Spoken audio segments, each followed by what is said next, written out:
We're continuing our coverage of the deadly COVID-19 outbreak at the Holyoke Soldiers Home this past spring. Good evening, everyone. Welcome to Western Mass News at 6 on this Tuesday. I'm Chris Pisano. Jordan is off tonight.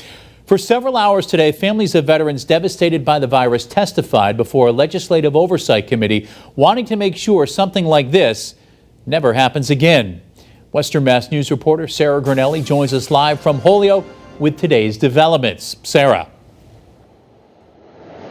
Chris, it was a very sad day here at Holyoke Community College with many family members choking up, sharing their experience with COVID-19 at the Holyoke Soldiers Home.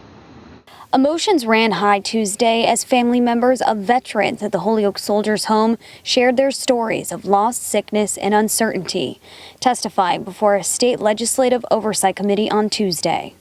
Cheryl Turgeon says in March her dad became very sick as COVID-19 spread through the home. Although he is still here today, she says it has taken a massive toll on him, leaving him wheelchair bound. He was left in a bed for weeks and weeks and weeks until his toes turned black. And he had pressure ulcers. And they said they were going to cut off his left toe and his right foot. The surgeon said to me this shouldn't happen, but it did.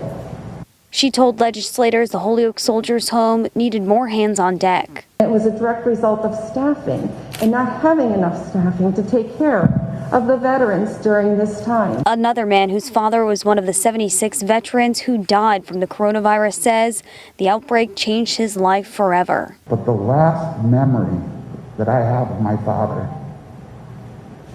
is one that we've seen over and over again when they would liberate a concentration camp. You would see the survivors.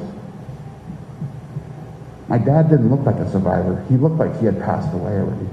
Western Mass News spoke with State Senator John Velas, one of the many legislators on the Oversight Committee. Just emotional. I mean, to hear firsthand from the families the experience they had. He says by next March, there will be a detailed recommendation to make sure our veterans don't go through something like this again. We're going to take a look at some of what happened in the past, but really only to talk about ways that can help us go forward and prevent this from ever happening again. You know, what happened, it is a national tragedy. Other families from the Holyoke Soldiers Home will testify again on Thursday, and then on Tuesday, staff members will testify. And then in March, that's when the legislature will release their findings. Live in Holyoke, I'm Sarah Granelli for Western Mass News.